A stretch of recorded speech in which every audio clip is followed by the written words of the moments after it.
நஹ்மதுஹு வ நஸல்லி அலா ரசூலில் கரீம். அல்லாஹ்வுடைய மாபெரும் கிருபை. இந்த ஓதப்பட்ட வசனத்திலே முதலாவது ரக்காயத்திலே யாசின் சூரா ஓதப்பட்டுச்சு.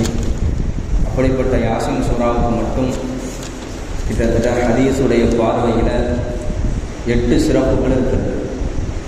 யாசின் சூரா இருக்கிறதே அதற்கு மட்டும் 8 சிறப்புகள் ஹதீஸிலே வந்திருக்கிறது என்பதாக தப்சீரில் கிதாபுடையில் எழுதப்பட்டிருக்கிறது. கணியத்து குறித்தானவர்களை முதலாவது சிறப்பு அனஸ் ரலியல்லாஹு அன்ஹு அவர்கள் அறிவிக்கிறார்கள், இன்னலி குல்லி ஷைஇன் கல்பன் வ கல்புல் குர்ஆனி யாசீன். ஒவ்வொரு வஸ்துக்களுக்கும் இதயம் என்பது இருக்கிறது. குர்ஆனுக்கு இதயம் யாசீனாக இருக்கிறது என்பதாக அனஸ் ரலியல்லாஹு அன்ஹு அவர்கள் சொல்லியிருக்கிறார்கள். குர்ஆனுக்கு இதயம் இருக்கிறதே அதான் யாசீன் சூரா என்பதாக சொல்லி காட்டினார்கள். இரண்டாவதாக அனஸ் ரலியல்லாஹு அன்ஹு அவர்கள் இரண்டாவது சிறப்பை அறிவிக்கிறார்கள், வமன் கரா யாசீன் கதபல்லாஹு லஹு பி கிராத்திஹா கிராத்தில் குர்ஆன் 10 மர்ராத்தின். எந்த மனிதர் யாசீன் சூராவை ஓதுவாரோ அவருக்கு அல்லாஹ் தஆலா அவர் ஓதியதற்காக வேண்டி 10 குர்ஆன் ஓதி முடித்த நன்மையை கொடுக்கிறான் என்பதாக ஹதீஸிலே வருகிறது. ஒரு முறை யாசீன் சூராவை ஓதணும் என்று சொன்னால் அவருக்கு 10 முறை குர்ஆன் ஓதின சவாபு கிடைக்கிறது, அல்லாஹ் அந்த நன்மை எழுதுகிறான் என்பதாக ஹதீஸிலே வந்திருக்கிறது. மூன்றாவது சிறப்பு, எந்த நபர் காலையிலும் மாலையிலும் யாசீன் ஓதுகிறாரோ அப்படிப்பட்டவருக்கு எல்லா விதமான நலவுகளை எல்லாம் லேசாக்கி கொடுப்பான். இப்னு அப்பாஸ் ரலியல்லாஹு அன்ஹு அவங்க அறிவிக்கிறாங்க, மன் கரஅ யாசீன் ஹீன யுஸ்பிஹு உஅதிய யுஸ்ர யௌமிஹி ஹத்தா யுசி. எந்த மனிதர் யாசீன் சூராவை காலையில் ஓதுறாரோ அன்றை மாலை வரைக்குள்ள அன்றைய நாள் இடைப்பொழுதுல அந்த நபருக்கு எல்லா விதமான காரியங்கள் இருக்கிறதே லேசாக்கி கொடுக்கப்படும் என்பதாக ஹதீஸிலே வருகிறது. அதே மனிதர் இரவு நேரத்தில் சாயங்கால மாலை நேரத்தில் ஓதுகிறார், வமன் கரஅஹா ஃபீ ஸத்ரி லைலத்திஹி உஅதிய யுஸ்ரு லைலத்திஹி ஹத்தா யுஸ்பிஹு. எந்த மனிதர் மாலை நேரத்தில் ஓதுகிறாரோ அவர் அன்றை காலை பொழுது நேரத்தில் அவர் ஓதிய யாசீன் சூரா இருக்கிறதே அன்றைய இரவு அவருக்கு எந்த விதமான தீங்குகள் என்பது ஏற்படாது, நலவுகளாக வழங்கப்படும் என்பதாக சொன்னார்கள். இந்த ஃபீ ஸத்ரிஹி லைலத்திங்கிறது படுப்பதற்கு உறங்குவதற்கு முன்பாக தூங்குவதற்கு முன்பாக ஒரு 9 மணி அளவிலாவது யாசீன் சூரா ஓதிவிட்டு படுத்தோம் என்று சொன்னால் அன்றைய இரவு அந்த மனிதர் காலை அடைகிற வரை அவருக்கு எல்லா விதமான நலவுகள் தான் ஏற்படுமே விட ஷர்றுகள் இருந்து பாதுகாக்கப்படும். நான்காவது சிறப்பு, எந்த மனிதர் அல்லாஹ்வுடைய பொருத்தத்துக்காக ஓதுவாரோ யாசீன் சூரா ஒன்று இருக்கிறதே நீயத்தை சரி செஞ்சு ஓதுறது. அபூ ஹுரைரா ரலியல்லாஹு அன்ஹு அவர்கள் சொன்னார்கள், மன் கரஅ சூரத்த யாசீன் ஃபீ லைலத்தின். எந்த மனிதர் சூரத்துல் யாசீனை இரவு நேரத்தில் ஓதுவாரோ இப்திகா வஜ்ஹில்லாஹி குஃபிர லஹு ஃபீ தில்கல் லைலத்தி. அல்லாஹ்வுடைய பொருத்தத்துக்காக வேண்டி ஓதப்படுகிறது அப்படிப்பட்ட நபருக்கு அன்றைய இரவுல மன்னிக்கப்பட்டவராக இருப்பார். ஒரு மனிதர் யாசீன் சூரா ஓதிட்டு படுக்கிறாரு, அந்த மனிதருடைய பாவங்கள் மன்னிக்கப்படுது. அன்றைய இரவு தூங்கிக்கிட்டு இருக்கார், உறங்கி கொண்டிருக்கிறாரு, அவருக்கு மரணம் ஏற்பட்டு விட்டது என்று சொன்னால் அவர் நேராக சொர்க்கத்துக்கு தான் போவார். இந்த உலகத்தில் மன்னிக்கப்படுறது இருக்கிறதே மிகப்பெரிய ஒன்று. அதான் இன்றைய நடுவுடைய 10 நாட்கள் இருக்கிறதே மன்னிக்கப்படக்கூடிய இரவு. இரவு நேரத்தில் யாசீனை ஓதிட்டு படுத்தார் என்று சொன்னால் அன்றைய இரவு அந்த மனிதர் மன்னிக்கப்பட்டவராக ஆகுவார் என்பதாக ஹதீஸில் வருகிறது. ஐந்தாவது சிறப்பு, எவர் ஜும்மாவுடைய நாள்ல யாசீன் ஓதுறாரோ, ஜும்மாவுடைய நாள்னா ஜும்மாவுடைய இரவுல வியாழக்கிழமையுடைய நாள்ல வெள்ளிக்கிழமை இரவு நமக்கு பிறை கணக்கு மகரிபுக்கு பிறகு தெரிஞ்சிடும், அன்னையே வெள்ளிக்கிழமையோட இரவு வந்துடும். அந்த வெள்ளிக்கிழமை இரவு அபூ ஹுரைரா ரலியல்லாஹு அன்ஹு அவர்கள் அறிவிக்கிறாங்க, நபி ஸல்லல்லாஹு அலைஹி வஸல்லம் அவங்க சொன்னாங்க, மன் கரஅ சூரத்த யாசீன் லைலத்துல் ஜும்ஆத்தி. எந்த மனிதர் ஜும்மாவுடைய இரவுல யாசீன் ஓதுவாரோ அந்த மனிதர் அஸ்பஹ மக்ஃபூரன் லஹு, அவர் காலை அடையும் பொழுது மன்னிக்கப்பட்டவராக எந்திருக்கிறார். நைட்டு ஓதிட்டு அன்றைய ஜும்மாவுடைய நாளில் இஷாவுக்கு பிறகு ஓதுகிறார் என்று சொன்னால் மறுநாள் காலையில் எந்திரிக்கும் பொழுது மன்னிக்கப்பட்டவராக எந்திரிக்கப்படுகிறார் என்பதாக அபூ ஹுரைரா ரலியல்லாஹு அன்ஹு அவர்கள் சொல்லியிருக்கிறார்கள். ஆறாவது 4வது சிறப்பு, எந்த மனிதர் கபருஸ்தானத்துக்கு போறாரோ, மண்ணறைக்கு செல்கிறாரோ, அங்க யாசின் ஓதுகிறாரோ அவருடைய பாவங்கள் இருக்கிறது, அந்த வேதனைகள் இருக்கிறது ஸ்டஃப் குறைக்கப்படும் என்பதாக வருகிறது. அனஸ் ரலியல்லாஹு அன்ஹு அவர்கள் அறிவிக்கிறார்கள், மன் தஹலல் மகாபிர, எந்த மனிதர் மண்ணறைக்கு கபருஸ்தானுக்கு செல்கிறாரோ, ஃபகரா சூரத் யாசீன், சூரத் யாசீன் யார் ஓதுகிறாரோ, கஃபஃபல்லாஹு அன்ஹும் யௌமைதின், அன்றைய நாள் இந்த கபர் வாசி இருக்கிறார் மண்ணறையில் இருக்கக்கூடிய நபருக்கு அல்லாஹ் சுப்ஹானஹு வ தஆலா ரப்பு அவருடைய வேதனைகள் குறைக்கப்படும் என்பதாக அபூ அனஸ் ரலியல்லாஹு அன்ஹு அவர்கள் அறிவிக்கிறார்கள். 7வது சிறப்பு, மரணித்தவருக்கு ஓத வேண்டும்.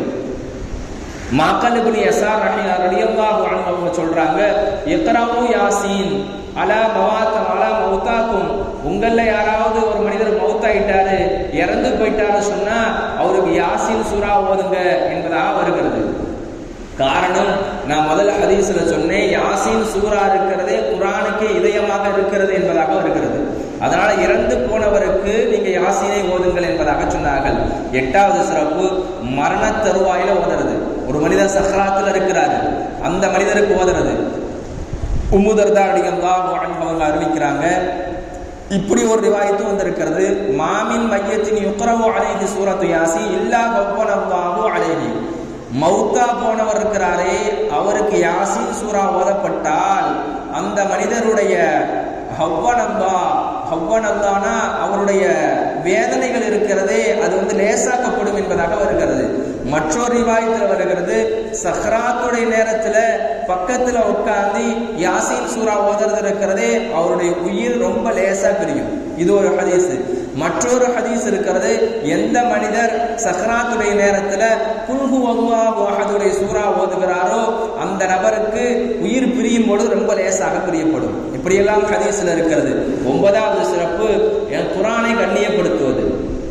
நபி ஸல்லல்லாஹு அலைஹி வஸல்லம் அவங்க சொன்னாங்க, அல் குர்ஆனு அஃதலு மின் குல்லி ஷைஇன் தூனல்லாஹ், அல்லாஹ்வை தவிர உலகத்தில் இருக்கக்கூடிய எல்லா வஸ்துக்களையும் காட்டிலும் குர்ஆன் தான் மிகப்பெரிய ஒரு சிறப்பானது. வேற எதுவுமே சிறப்பானது எதுவுமே கிடையாது. அதான் அல் குர்ஆனு அஃதலு என்பதாக வருகிறது. குர்ஆன் தான் சிறந்தது. அல்லாஹ்வை தவிர உலகத்தில் உள்ள எல்லா வஸ்துக்களை காட்டிலும் குர்ஆன் ஒரு சிறப்பு மிக்கது என்பதாக வருகிறது. 2வது அதிலேயே வஃதுல் குர்ஆன், குர்ஆன் இருக்குது அலா சாயிரில் கலாமி கஃதுல் இல்லாஹி அலா ஹல்கிஹி, எல்லா தெய்வங்களை காட்டிலும் அல்லாஹ் தான் சிறப்பு உள்ளவன். எல்லா தெய்வங்களை காட்டிலும் அல்லாஹ் சிறந்தவனாக இருப்பது போல முன்னுள்ள வேதங்கள் தௌராத் இஞ்சில் இருக்கிறது அதை காட்டிலும் குர்ஆன் சிறப்பு உள்ளதாக இருக்கிறது என்பதாக நபியர்கள் சொன்னார்கள். ஃபமன் வக்கரல் குர்ஆன ஃபகத் வக்கர அல்லாஹ், எந்த மனிதர் குர்ஆனுக்கு கண்ணியம் கொடுக்கிறாரோ, குர்ஆனுக்கு கண்ணியம் செலுத்துகிறாரோ கண்டிப்பாக அல்லாஹ் அந்த நபருக்கு கண்ணியம் செலுத்துகிறார். வமன் லம் யுவக்கிரில் குர்ஆன், எந்த மனிதர் குர்ஆனுக்கு கண்ணியம் செலுத்தவில்லையோ லம் யுவக்கிர் அல்லாஹ், அல்லாஹ் அவருக்கு கண்ணியம் செலுத்த மாட்டான். குர்ஆன்ங்கிறது அல்லாஹ்வுடைய வேதம், அல்லாஹ் இறக்கப்பட்ட வேதம், அல்லாஹ் இறக்கி வைத்திருக்கிறான். அவனோட பேசணும். குர்ஆன் எந்த மனிதர் ஓதுகிறாரோ அவர் அல்லாஹ்விடத்துல பேசுகிறார் என்பதாக வருகிறது. அப்படி இருக்கும் பொழுது எந்த மனிதர் குர்ஆனுக்கு கண்ணியம் கொடுக்கிறாரோ அல்லாஹ் கண்ணியப்படுத்துகிறார் என்பதாக வருகிறது. குர்ஆனை கீழே வச்சிருக்கிறோம், சேர்ல உட்காரலாமான்னு சொன்னா உட்காரக்கூடாது, அதுக்குன்னு ஒரு கண்ணியம் இருக்கிறது. குர்ஆனை ஒளி இல்லாம தொடக்கூடாது. ஒரு சில நபர்கள் நீங்க குர்ஆனை ஒளி இல்லாம தொடலாம் என்பதாக சொல்றாங்க. அல்லாஹ் சொல்றான், லா யமஸ்ஸுஹு இல்லல் முத்தஹ்ஹரூன், ஒளி இல்லாமல் குர்ஆனை தொடக்கூடாது என்பதாக வருகிறது. கிட்டத்தட்ட ஒரு 9 சிறப்புகளை சொன்னேன். குர்ஆன் இருக்கிறதே, முதலாவது சிறப்பு குர்ஆன் ஒரு இதயமாக, யாசீன் சூரா இருக்குது, குர்ஆனுக்கு ஒரு இதயமாக இருக்கிறது. 2வது சிறப்பு, எந்த மனிதர் யாசீன் சூரா ஓதுகிறாரோ அந்த மனிதருக்கு 10 சவாபுடைய 10 குர்ஆன் ஓதிய சவாபுகள் எழுதப்படுகிறது என்பதாக வருகிறது. 3வது சிறப்பு, எந்த மனிதர் காலையில குர்ஆன் யாசீன் சூரா ஓதுகிறாரோ அன்றை மாலை நேரத்துக்குள்ள அவருக்கு எல்லா விதமான நலவுகள் இருக்கிறது அல்லாஹ் லேசாக்கி கொடுப்பான். எந்த மனிதர் மாலை நேரத்தில் ஓதுகிறாரோ காலை அடையறதுக்குள்ள அந்த மனிதருடைய நலவுகள் லேசாக்கி கொடுக்கப்படும். 4வது சிறப்பு, அல்லாஹ்வுடைய பொருத்தத்துக்காக எந்த மனிதர் யாசீன் ஓதுகிறாரோ அவர் மன்னிக்கப்பட்டவராக அன்று இரவு ஆகி விடுவார். 5வது சிறப்பு, ஜும்மாவுடைய இரவுல யார் யாசீன் ஓதுகிறாரோ அவர் மன்னிக்கப்பட்டவராகவும் ஆகிறார் என்பதாக மற்றொரு ஹதீஸ்ல வந்திருக்கிறது. 6வது சிறப்பு, கபருஸ்தானுக்கு சென்ற பொழுது மன்னரைகளுக்காக கபூர்வாசிகளுக்காக நம்ம யாசீன் ஓதணும் என்று சொன்னால் அவருடைய வேதனைகள் ஏழாவது சிறப்பு மரணித்தவர்களுக்காக யாசீன் ஓதுவது. எட்டாவது சிறப்பு மரண தருவாயில் இருக்கும் பொழுது யாசீன் ஓதுவது. ஒன்பதாவது சிறப்பு குர்ஆனுக்கு கண்ணியம் கொடுப்பது, குர்ஆனுக்கு என்ன செய்வது, சங்கை அளிப்பது, குர்ஆனுக்கு கண்ணியப்படுத்துவது. கண்ணியத்து குறித்தாளர்களே, இதில் நமக்கு என்ன படிப்பன் என்று சொன்னால், குர்ஆனை ஓதுவதற்கு கற்றுக்கொள்வது, குர்ஆனுடைய அந்த யாசீன் சூறாவை மனப்பாடம் செய்யறது. இந்த உடைய வாழ்க்கையில யாசீன் சூறா ஓதுறது இருக்கிறதே அது ரொம்ப மிகப்பெரியது. இன்னைக்கு தமிழ் கித்தாப் வச்சுக்கிறாங்க யாசீனுக்கு. அதை விட குர்ஆனை அரபி வார்த்தையில ஓதுறது தான் நல்லது. தமிழ் வாசகம் இருக்கிறதே ஒரு சில வித்தியாசம் இருக்கும், எழுத்துக்கள்ல வித்தியாசம் இருக்கும். தமிழை விட அரபியில பார்த்து ஓதுவதுதான் அது மிக சிறப்பு வாய்ந்ததாக இருக்கிறது.